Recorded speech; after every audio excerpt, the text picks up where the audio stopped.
This essay by Philip Leider is about literalism and abstraction, and how our works of art must derive strength from the directness of our attitudes towards them. In short, the greatness of the abstraction is in large measure a function of the literalness of Pollock's approach. Both abstraction and literalism look to Pollock for sanction. It is as if his work was the last achievement of whose status every serious artist is convinced. The abstractionist view of Pollock was most clearly expressed by Michael Fried, how his art broke painting's dependence on a concrete, tangible sculptural space, how it freed line from shape, how it carried abstract art further from the representation or depiction of things than had any art before, how a new kind of space where objects are not represented or depicted and shapes are not juxtaposed. In short, it was a victory of the two dimensional manner. The literalist view of Pollock became known more hazily. The literalist eyes did not see those patterns of line freed from their function. They saw them first and foremost as skeins of paint dipped directly from the can. Pollock treated the picture as a thing, and it is like he's saying that our works of art must derive their strength from the directness of our attitudes towards them. The plainness of your relation with them should be re established when you feel them getting too arty. In Pollock, we see the directness of artist's relations to his materials. Another thing about Pollock was the plain familiarity with which he treated the picture as a thing. He left his handprints all over it. He put cigarette butts out in it. It was as if he was saying that the kind of objects our works of art must be derive their strength from the directness of our attitude towards them. Literalism thus sees in Pollock the best abstract art ever made, deriving its strength from the affirmation of the objectness of the painting and from the directness of the artist's relation to his materials. Needless to say, abstraction was not looking like that. Abstraction was discovering that objectness was the thing to beat, and that the breakthrough to look for was a breakthrough to an inspired two dimensionalism, and that the way to do it was only through color.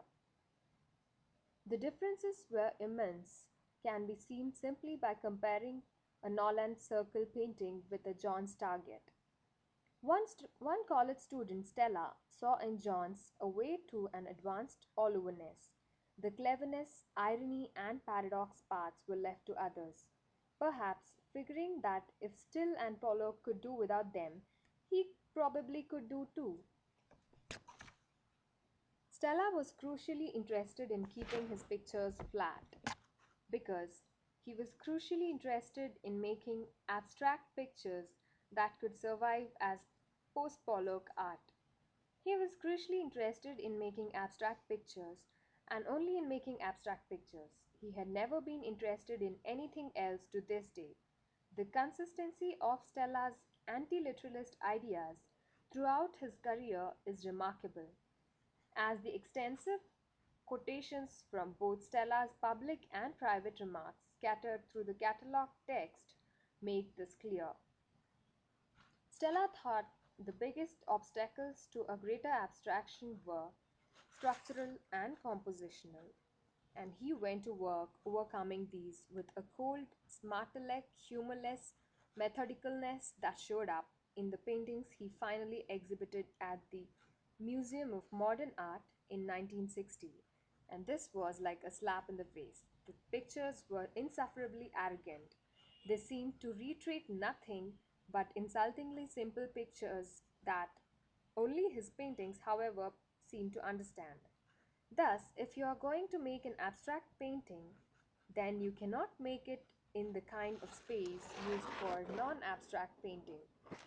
And if you are going to make abstract pictures, you have to be sure that your colors Don't suggest or take on the quality of non abstract things like sky or grass or air or shadow. Try black, or if that's too poetic, copper or aluminium. And if one is going to make an abstract painting, one should be thoughtful about what kind of image one chooses, how it is placed, and what kind of shape the entire picture has, because otherwise, before you know it, you're going back into all the classical problems. Pollock's message wasn't go wild, it was keep the field even and without dominant image or incident. Be careful about color. Keep the space as free from the space needed to depict the three dimensional forms as possible. Eliminate gesture. Let the method chosen seem to generate the picture.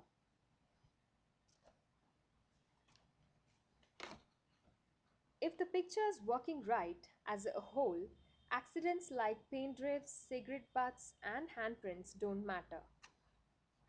The main criticism of the pictures seems to have been that they had nothing to say. The great irony that comes in here is this.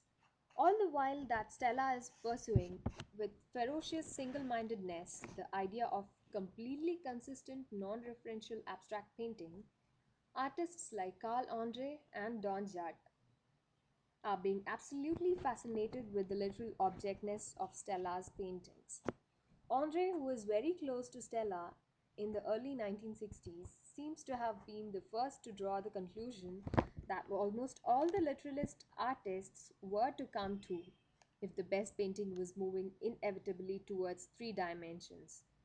Then the best hope for a true post Pollock abstraction may lie in three dimensional art. The differences between Andre and Judd emerged slowly and steadily all through the 1960s. Andre was to consistently limit himself to solutions that were respectful of and constant with the problems of sculpture, while Judd's indifference to sculpture and its problems would become more obvious every day. Another thing, instead, both got washed into the mudslide called minimal art. The minimal art craze set everyone back for years. The job of criticism now would seem to be patiently undo the damage and carefully begin the work of revealing the development of a literalist art in America. The abstractionist critics, mainly Clement Greenberg, then Michael Fried, William Rubin, and others, redirected the eyes of the art world to where the quality was really coming from. Louis Newman, Nolan, Olitsky, Stella, Kelly, David Smith, and Caro. The abstractionist criticism tended to ignore the literalists except when it had to deal with Stella. As the 1960s drew to a close, the relationship between literalism and abstraction in American art changed considerably. When the decade opened, both literalism and abstraction shared the ambition to make the most advanced abstract art it was possible to make after Pollock. With literalism, several tendencies had emerged. The move into three dimensions led further than anyone had anticipated. Literalism was encompassing acts as arrangements unthinkable 7 or 8 years before, and artists were making choices which had no sanction as certain, say, as Pollock had granted to work of the early 1960s. The literalist artists and abstract expressionists, for both, the sense of a new beginning was overwhelming. For both, the idea of what to do as artists was up for grabs. For both, uncertainty, especially as it pertains to their relationship to the tradition of modern art, and not merely the plastic tradition, but the social and economic traditions of museums, dealers, collections, and collectors, is the fundamental condition of their creative lives. Certainly, by 1969 and 1970, Stella had thoroughly loosened the overall design structure and seems to have systematically turned more and more of the authority of the paintings over to color. The pictures like oh fuck. The interior of the Guggenheim Museum The identity we share in Stella's art, as our art, the art of our time, is deepened, broadened, and made of all things joyous.